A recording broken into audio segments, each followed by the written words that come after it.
মুসলমানের বাচ্চা মুসলমান পরিচয় দিচ্ছে, লজ্জা লাগে না? আবার একটু হায়া হয় না? একটু ইতস্তবোধ হয় না?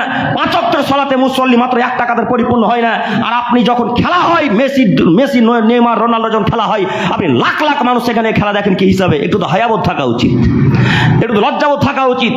সারা রাত্রি জেগে খেলা দেখেন, এই জাতি কিভাবে পরিত্রাণ পাবে? এই জাতি খ্রিস্টানদের খেলা দেখার জন্য সারা রাত্রি জাগরণ করে। এই ভাই, তোমরা ইহুদির খেলা দেখো না? 3টের সময় লাইভ হয়, ওই লাইভ দেখার জন্য সারা রাত জেগে থাকো। লজ্জা লাগে বেটা? মুখ নিচে দিকে করো। তোমাকেই তো বলতে এসেছি, তোমার বিদ্যাকে, তোমাকে, তোমার বাপকে আজকে এলাকায় পুঁতে দিতে এসেছি। মনে রেখো, তুমি রাত্রি 1টার সময় ব্রাজিলের খেলা দেখার জন্য রাত্রি জাগরণ করো, রাত্রি 3টার সময় আর্জেন্টিনার খেলা দেখার জন্য রাত্রি জাগরণ করো। বিশ্বকাপ ফুটবল খেলা দেখতে হবে। কে বললো? তোমার বাপের বিদ্যা আছে, তোমার বিদ্যা আছে, তুমি জানো না?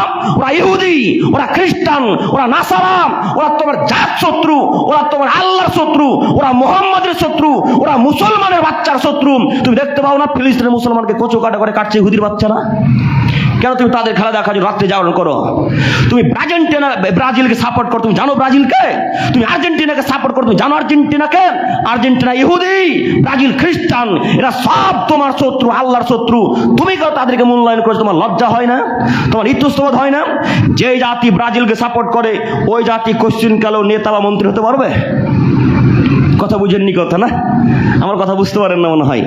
যে জাতি ইহুদিদেরকে এখন থেকেই সমর্থন করে, যেই জাতি এখন থেকে ইহুদিকে মান্যতা দেয়, ওই জাতি ইহুদি খ্রিস্টান নাসারাদের গোলামি করবে না তো তাদের কি গোলামি বানাবে? এখনো কথা বুঝেননি না? ইহুদি খ্রিস্টানদের মূল্যায়ন করে কে এখন? এই জাতি, এই যুবকেরাই ইহুদিদের খেলা দেখে। তো যে জাতি ইহুদিদের মুখে লাথি মারতে পারলো না, যে জাতি খ্রিস্টানদের মুখে লাথি মারতে পারলো না, ওই জাতি কিভাবে ইহুদিদের উপর নেতৃত্ব দিবে বলেন? ইহুদি নেতৃত্ব দিবে আর এরা গোলামি খাটবে। এখনই তো গোলামি করে খেলা দেখা নিয়ে। এখনো বুঝেননি কথা মনে হয়? আপনাকে আমি কি দিয়ে বুঝাবো? এই খেলা দেখা হারাম, ওইভাবে খেলা দেখতে হয় না। ইহুদি খ্রিস্টান আপনার জানি শত্রু।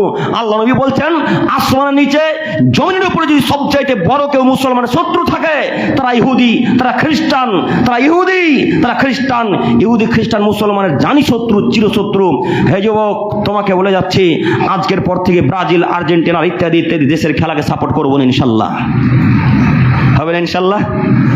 আরে আমরা মেসিকে সাপোর্ট করা তো দূরের কথা, তাকে পায়ের তলে রাখা পছন্দ করি, পায়ের তলে। আর তুমি বেটা তার জার্সিকে বুকের উপর নিয়ে ঘুরে বেড়াও, 10 নম্বর জার্সি, 7 নম্বর জার্সি পরে সলাত আদায় করে, তোমার লজ্জা হয় না? আরে আশ্চর্য দেশ বাংলাদেশ, বেটা আর্জেন্টিনাতে খেলা হচ্ছে আর এখানে তার মারপিট করছে। আশ্চর্য দেশ বাংলাদেশ, আশ্চর্য জায়গা রাজশাহী, আশ্চর্য জায়গা ঢাকা। কোথায় খেলা হচ্ছে? আর্জেন্টিনাতে, আমেরিকাতে, কোথায় ব্রাজিলে খেলা হচ্ছে, আর ওরা খেলা দেখার জন্য ঝামেলা করছে।